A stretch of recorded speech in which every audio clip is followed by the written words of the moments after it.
Good evening, class of 2015, and to everyone who has the good fortune to share this momentous milestone in your life. It is truly a great honor to stand before you on this day of celebration in an attempt to deliver a few words of wisdom and inspiration. When I graduated high school, I couldn't have been more relieved, not just because my heavy academic course load would be behind me, but because it marked the end of the year being known as the girl whose mom was suing the high school. Yes, during my senior year of high school, my mom filed a lawsuit against the school. The details don't matter. It was a fallout from a messy drill team debacle, and it didn't end well for anyone. What is important is that my experiences in high school, including that one and the close to 30 years that have followed, which includes becoming the president of our school board, have taught me many life lessons. Of those, I have chosen 3 to share with you tonight that stand out to me as those I am most grateful to have learned. The first is resourcefulness, and resourcefulness is a choice. So from this moment on, think of yourself as a resourceful person. Choose to be resourceful. That is full of initiative, especially when facing difficult situations. Rise to meet challenges. Make things happen. Figure things out. Don't accept limitations because of your circumstances, your means, or lack thereof. Take the position that if you don't know it, you'll learn it, and then be sure that you do. Fortunately, my mom was a pretty good role model there. She rose to meet the challenges of divorce and single motherhood, the challenge of becoming a small business owner without the benefit of a college education, and she made things happen, even suing my high school over a messy drill team debacle. The second is diplomacy. Mom may not have been the best role model there, but fortunately, my graduate school advisor and mentor, Dr. Greg Jackson, was. In 1995, as a graduate student, full of resourcefulness, I located the direct number for the university president, picked up a phone and called her while fuming mad about a perceived injustice in the department. Yes, I called the university president directly while angry and expressed my intent to suggest she be fired if she didn't do something to resolve my issue. Well, the apple at that time didn't fall too far from the tree. Dr. Jackson caught wind of the situation. My guess was an unpleasant conversation with the department chair, and invited me in to have a chat. Literally grabbed my arm as I was walking down the hall by his office door, pulled me inside and said, "Sit down, we're going to talk." And for nearly the next 2 hours, he took the time to explain diplomacy to me. And it is probably one of the most important lessons I have ever learned.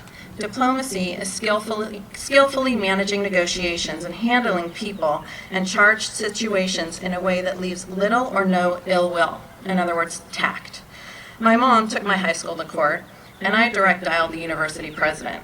If you aren't chuckling at the irony that I'm now an elected official, you should be. I'm not saying I'm a diplomatic pro, but I'm definitely a front runner for a Most Improved Award. Diplomacy is one of the most important skills you can develop and tools you can use in all areas of your life. Diplomatic people are more often than not more successful in reaching their desired outcome in any situation. Oh, and I wrote a personal dedication to Dr. Jackson in my master's thesis because it's always important to thank people who take an interest in you, genuinely give of their time to teach you, or who simply change your life for the better. Finally, the third life lesson is authenticity. This is the one that I'm most grateful for. As many of you know, all people, and not just kids, are met by many pressures to fit in, succeed, be the smartest, look the best, be the funniest, and the list goes on. Many times this pressure results in a person taking on a persona. I encourage you not to do this. I encourage you to inhabit your authentic self, to be real, sincere, and honest. Don't conform so that others can feel more comfortable around you. Don't pretend to be someone you're not. You know why we loved Mr. Rubio's speech at the baccalaureate? Because it was authentic.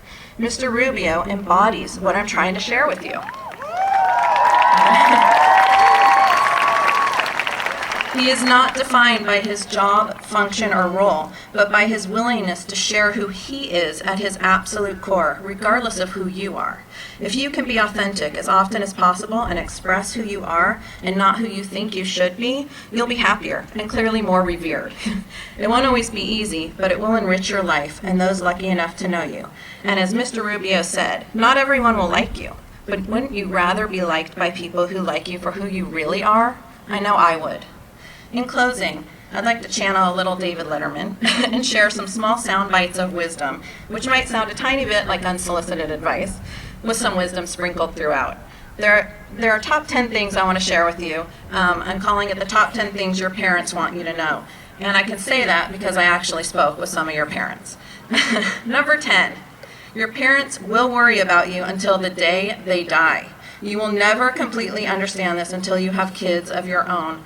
And even if it annoys you at times, please call them. Number 9, contrary to what you have thought, if you've actually given it any thought, for the last 18 years, the bathroom did not clean itself. Number 8, money, success, a great body, none of those qualities make someone a good person or better than you. You know what does. Don't forget it. Number 7, laundry soap. It's expensive, but if you bring your laundry home, it's free. Number 6, everyone's perspective comes from their unique life experiences. Don't judge them when you don't agree. Try and understand. We all have our own story. Number 5, possessing self-awareness is a gift to all who know you. Number 4, every experience, good and bad, teaches you something. Learn the lesson.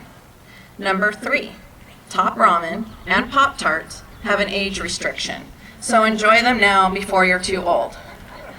Number 2, studying, not partying, equals good grades. Not studying and only partying equals bad grades. Bad grades equals probation. Probation equals you pay for college yourself. Right, Mom and Dad? And number 1, your actions speak louder than your words. Don't just talk about the things you value, live them. In the words of Steve Jobs, your time is limited, so don't waste living someone else's life. Don't let the noise of others' opinions drown out your own inner voice. And most important, have the courage to follow your heart and intuition. Class of 2015, I know your futures are bright. Just look at all you've already accomplished. On behalf of the Dublin School Board, I congratulate you and wish you all the best. Thank you.